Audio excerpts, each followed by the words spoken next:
Just imagine. It's a beautiful day outside, and after riding bikes with some friends, you decide to stop into a pizzeria to grab a bite. Now, you may not be wondering this at the moment, but what is that bite really consisting of? Well, the obvious answer to that question is pizza, duh. But what is that really? And then you may think to yourself, where is this pizza coming from? And the obvious answer to that would be the kitchen. Duh.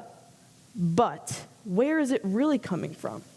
And then you may ask yourself, why is it even here in the first place? What I sought out to discover is the what, where, and why of a pizza. Simple geography. What? The subject of interest. Where is this subject of interest? And why? Why is it where it is? So, let's begin to break this down step by step. Or, shall I say, bite by bite. So first, the what. Everything is made of something, and pizza doesn't fall astray from that philosophy. We can see with our ingredients: tomato, cheese and other dairy products, and wheat, which is used to make flour, which is used in the dough. Now, before we get into the where of these ingredients, let's talk about some of the facts on how much of these ingredients are produced in different places around the world. In the US alone, 1 billion pounds worth of mozzarella cheese is produced in the span of a year, 3 million a day. Now, that may be a shocking number, but considering the amount of pizza that all Americans consume on a monthly basis, it all becomes a bit more clear. Then, shifting over to tomatoes, 189.1 billion metric tons of tomatoes are grown in a year, which is a huge number all around the world. And then lastly, wheat. In China alone, 2.4 billion metric tons of wheat are grown and exported in a yearly basis. Now, these are all some really large numbers, but where are these numbers coming from exactly? Which leads us to our second question. Where are these ingredients coming from? Well, all of these ingredients come from farms, but what's interesting about this is that all these farms are coming from different places around the globe. First, let's talk about wheat. Wheat is grown in a specific set of latitude lines known as the wheat belt, which is where the temperature is just right for wheat to be grown at a sustainable rate. According to worldgrain.com, the leading producers and exporters of wheat around the world are China, India, and Russia. Shifting over to mozzarella cheese. It is most commonly produced in South America and Italy, where they can either be produced for cheaper labor or for more authenticity.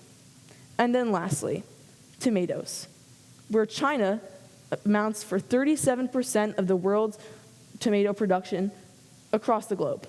Now, what you may notice is that a lot of these countries are not Italy. In fact, these ingredients are coming from various countries around the world, which leads us to our third question.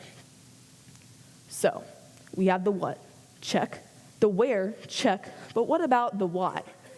So, we're going to have to take things back, way back. And no, you're not going to have to listen to this whole talk over again, but back to the age of exploration, where April showers brought May flowers brought pilgrims, and pilgrims brought cholera and dysentery. Yeah, you should look it up. Well, anyways, during this time period, explorers like Columbus would visit the New World from the Old World and find resources that were never before seen to them. Now, through frequent visiting back and forth, these ingredients, such as the tomato, will be brought to the Old World and be infused into the diets of those living there, thus leading to the creation of the pizza. Now, this trade network was created and would be later labeled as the Columbian Exchange, where goods from the Old World and the New World would come together and ultimately create a web of trade that still has impact on us today. So, you may be wondering, why does this impact me?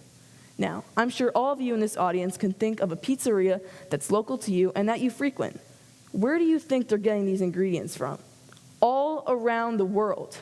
And this is done by international trade. International trade does wonders on our economy and is so impactful in all of our daily lives, especially in an American consumer-based economy. We can see that that international trade dictates political decisions, economic movement, which ultimately benefits and affects the consumer and the citizen, which is you. So, my message today is to stay aware of the food that you're putting in your body. Something as simple as a pizza is a medley and a representation of international trade from all around the world. And the next time you go to grab a bite, think about the what, the where, and the why. My name is Michael Perro, and thank you for listening to my TED Talk.